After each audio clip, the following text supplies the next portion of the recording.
Hello and welcome to Projector, and on this episode, welcome to the jungle as we play a brand new game of Jumanji. A group of students, Alex Wolf's nerdy Spencer, Sedaris Blaine's jock Fridge, Madison Eisman's self-absorbed Bethany, and Morgan Turner's shy Martha find themselves stuck in detention having to clean the school's media room. While there, Spencer finds the game Jumanji, which has turned itself into a video game system in the 20 years since the first film, and the students begin to play, getting sucked inside the jungle to become their own avatars. Spencer as Dwayne Johnson's Dr. Smolder Bravestone, Fridge as Kevin Hart's Mouse Finbar, Bethany is Jack Black's Professor Shelley Oberon, and Martha is Karen Gillan's Ruby Roundhouse. They must work together to beat the game before they lose all their lives and die for real. Although I grew up in the right generation for it, I don't have the same love for Jumanji as a lot of people my age do. A lot of people carry it as a childhood favourite of theirs,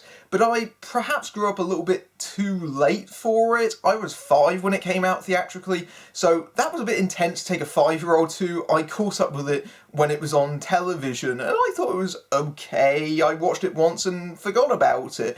That doesn't mean I dislike Jumanji by any stretch of the imagination. I just don't carry a devotion for it like a lot of other people do.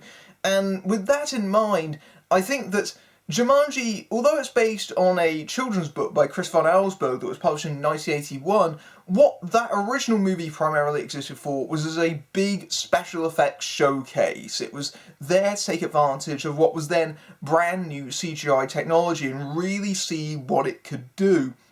And in some respects, that film hasn't really aged all that well. I'm looking at you, the monkeys. But even so, it's still quite fun and inventive in its own way. And even though it does have Robin Williams in it, and Robin Williams is a brilliant performer, he's a comedic legend, I don't think that's one of his finest roles. I think there are films that have taken advantage of Williams better than Jumanji, and I think that's primarily because he, like the rest of the cast, sort of get overwhelmed by the effects going on around him, and having apparently exhausted all the 80s properties that they can revitalise, they've now turned to 90s ones. So we have this belated follow-up to Jumanji. Not that they haven't gone back to the Jumanji well before. If you recall, there was a follow-up book, Zathura, that itself was adapted to film in 2005, directed by Jon Favreau before he did Iron Man, but alas was a very big flop. If you haven't seen Zathura, it's basically Jumanji, the Space Edition. So we have this new sequel, Welcome to the Jungle, and I do call it a sequel because it's still very much in the same universe as the first film. They even try to directly connect to the first movie and its final scene, even though they fudged the details there slightly. That definitely wasn't set in America the first time, guys. But anyway, the question is whether this version can actually recapture the charm and magic that won over so many kids in the 90s. And you know what? They might actually have done that. Like the first film, it takes a while before the stars of the show turn up. If you recall, Robin Williams didn't appear in the first movie until 30 minutes in. Here, I don't think Johnson and company show up until about 20 minutes or so. In the meantime, you have this wraparound prologue with a bunch of high school students. Spencer, Fridge, Martha, and Bethany.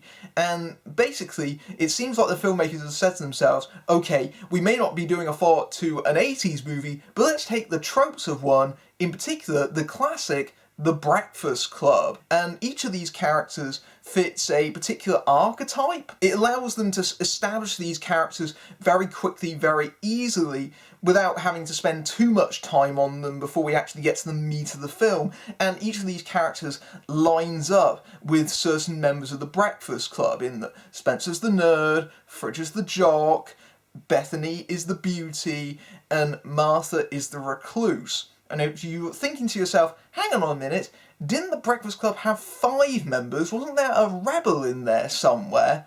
Well, there is 5 in this group. It just takes a while before the 5th one shows up. They both share this common premise of the characters end up in detention together and they're forced to work together. In this opening stretch of the movie, they have to introduce all these characters and establish all their little subplots and foibles. So the main one here is that Spencer and Fridge, they're friends who have kind of fallen out as they've grown up. and Fridge has fallen behind academically, so he's somewhat taking advantage of Spencer to try and get his grades up, but what he's actually doing is getting Spencer to do his homework for him, and that's what lands them both in detention. And so there's this fairly tense relationship between these two characters, and I think the young actors do a really good job of making you care about these characters and the dynamic they have with each other, in spite of the fact that they really don't have a lot of time on screen before they're replaced by other performers. And this is something of a burden for the movie because it has to exposit all this information up front before we go into the game world, and sometimes it can be very, very blunt. Spencer's mother has one line in the film. She leans into her son's bedroom through the door and says, "I'm off to work, sweetheart.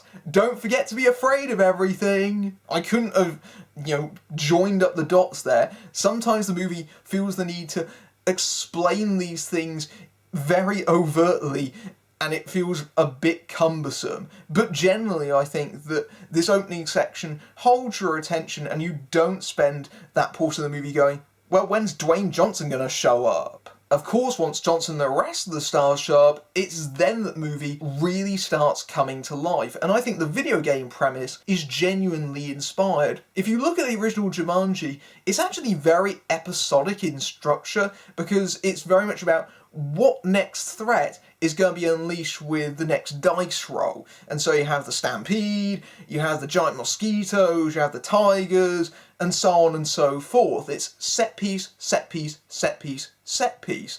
And if you look at the reviews written of the film at the time, specifically Roger Ebert's, he actually compares it to being like a video game. So this transition into this new medium really isn't that much of a leap, and in many respects, Jumanji Welcome to the Jungle is similarly structured in this set piece, set piece, set piece, set piece.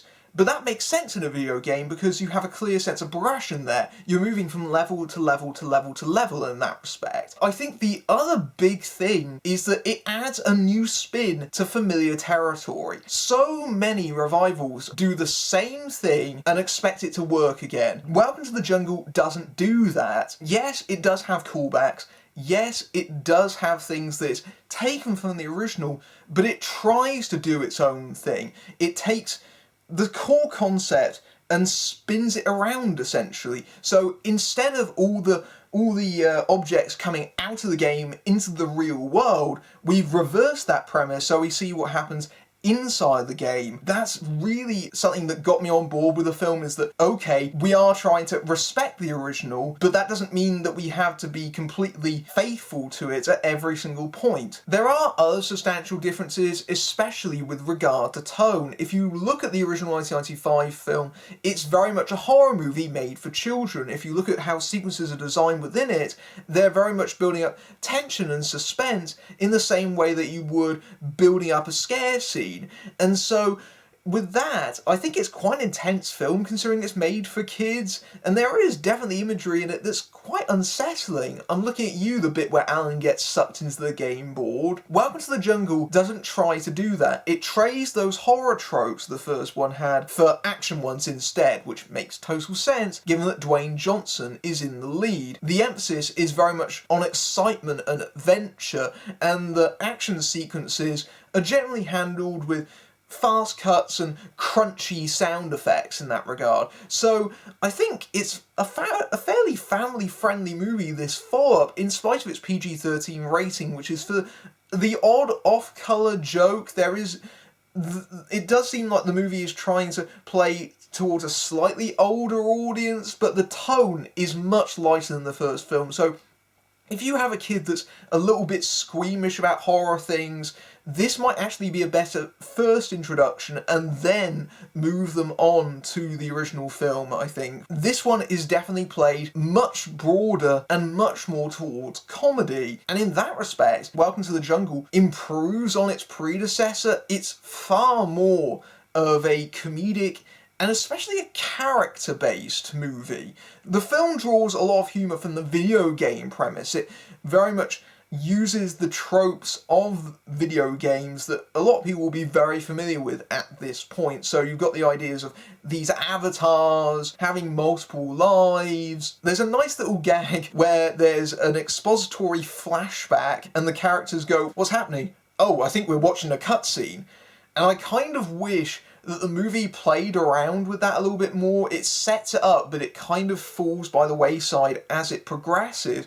The thing that the movie takes by far the most advantage of, though, is the idea of respawning. So each time that the characters do die or something happens to them, they fade out from existence, and then they plummet out of the sky again. And the film uses that in really quite clever and inventive ways. But by far the movie's best joke is the avatars, which it manages to sustain throughout the entire length of the running time.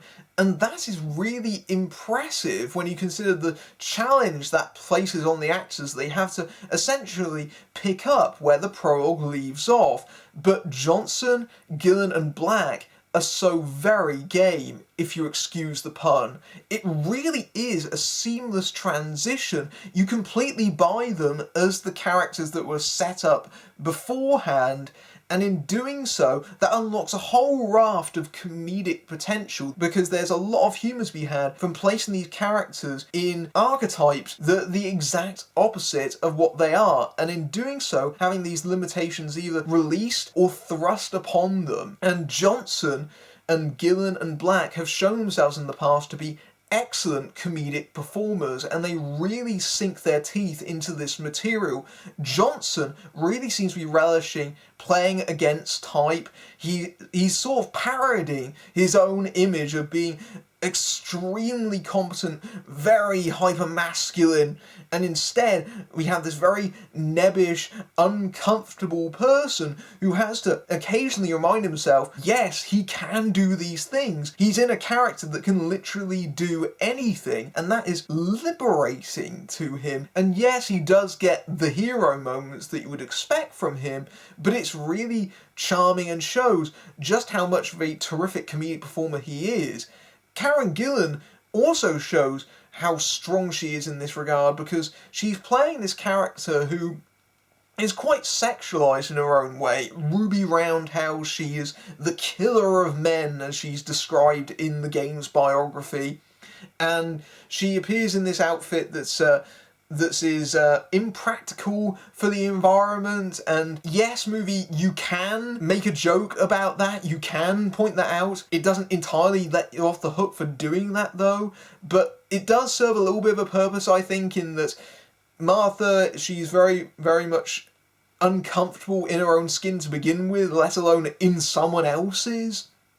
And so through the whole film, Gillan is portraying someone who is completely closed off. A lot of her earlier scenes, she's got her hands wrapped around herself, and she has to, again, like Spencer, Martha has to find confidence in herself. She has to find these attributes that she didn't think she had. And there is a great moment where Bethany is showing Martha how to flirt, and it's easily one of the funniest scenes in the movie, just doing things really clumsily. But by far the one that steals the movie is Jack Black. And this is something that genuinely surprised me, because when I saw the trailers and I knew that he was playing Bethany, who just happens to be in a male avatar's body, I got very concerned, because that joke could have worn out its welcome very quickly. This idea of a valley girl that just happens to be in a man's body. Or it could have gone somewhere quite cruel or quite nasty. And in fact, the film doesn't do that. It genuinely doesn't. Black doesn't try to over-egg it or anything like that, and the film accepts the premise without cynicism, completely at face value. It just happens to be that Bethany accidentally chose a male avatar. Let's carry on with the game. And that works so well. There's a moment in this movie where Bethany saves another character's life. She does something really selfless and heroic. She performs CPR on a male character. And in a lesser movie, they would have done something stupid. They would have done a homophobic joke or something of that ilk, or ew, men kissing or something like that. They don't do that. They treat this with the respect it deserves because it's a key moment in that character's arc, as it should be. Top-notch movie. There is a weak spot in this movie though, in the form of Kevin Hart. Kevin Hart plays Fridge's avatar, and the big problem is that you just don't see his real-world counterpart in his performance. Hart just basically does his usual thing. He's very agitated and yelling with his high-pitched voice about how unfair everything is. That's basically all that he brings to the role, and that's really disappointing, and it really makes him stand out, apart from everyone else who are clearly going to a lot of effort of trying to inhabit these characters, and Hart just doesn't try to adapt at all. And that really is a shame, because one of the big narrative subplots is that tension between Spencer and Fridge, and clearly that was written in mind of the fact that him and Dwayne Johnson had great chemistry together in Central Intelligence last year, and they work well in their individual scenes. But it's undermined because you're constantly being reminded that Kevin Hart isn't playing Fridge, he's playing Kevin Hart. The film's other big weakness is its villain. If you recall, Jonathan Hyde had that great turn as the Hunter in the 1995 movie, and there was that bit of that Peter Pan element because he played Alan's father. Here that role goes to Bobby Cannavale, and they give him this premise that he has superpowers, that he has power over the jungles, he can command over the animals within it, so he can spy on the characters, locate their position, and take command of those animals at any given moment. And yet, he doesn't feel like a tangible threat, and a lot of this is inherent to the story the film is telling, because he is, literally a video game character. He is a stock antagonist, so a lot of it, he's one-dimensional by design, and he doesn't feel very developed. He doesn't feel like he's particularly well realised in any kind of way. He just feels like he's simply there to have something for the characters to be up against. He could have done something to make this character at least feel a little bit unique, especially when you consider that Rhys Darby is playing another character in the game. He plays another NPC character to provide exposition, and they make fun of that. And they play on the tropes of, oh, you have to ask this character the exact right questions, or we'll just keep repeating information. That is far more memorable than anything the villain does throughout the entire movie. I mean, that really says something, and it's a big fault with this film. Nick Jonas plays another character who has been stuck in the game for decades, and he's very much the closest analogue to Robin Williams' character from the first movie. They make that very explicitly clear. This character's meant to be a little bit of a homage to Williams, and obviously, needless to say, Nick Jonas is not quite on the same level as Robin Williams, but what he is given, he handles fairly well. He's likeable and affable in a fairly small part. He's very much a supporting player here. He doesn't appear until well over an hour into the proceedings, and they don't give him a lot of comedic things to do, unlike the other main cast members. Aside from a little running joke about him using outdated 90s lingo, he's essentially there as a character to shepherd them towards the finish line. And in that respect, Jonas fills that role capably, I think. On the whole, though, I really enjoyed Jumanji Welcome to the Jungle. I didn't have the highest of expectations, and this exceeded them greatly. I think that the movie has a huge amount of respect for its predecessor. I think it takes what works about it and tries to do something new with it, and in doing so, shows far more ambition than you would normally associate with a belated IP revival. And I think it helps that it has so much comedic talent in it. I was very entertained, I was laughing all the way through, and there's some really solid action set pieces as well. If you're a fan of the original Jumanji, I think you will enjoy it. I think it's very much got the same kind of invention as the first film. It definitely isn't a disgrace to its legacy like a lot of these remakes, reboots, or belated sequels usually are.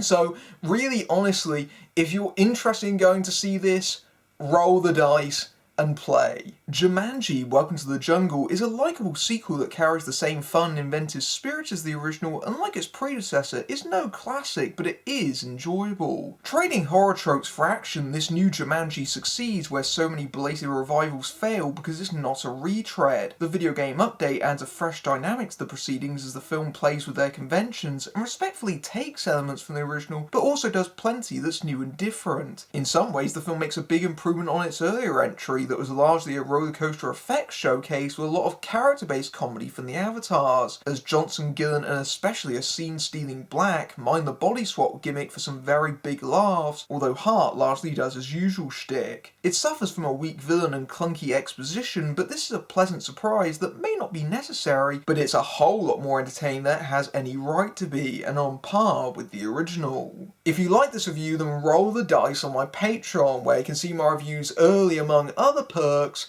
but until next time, I'm Matthew Buck, fading out.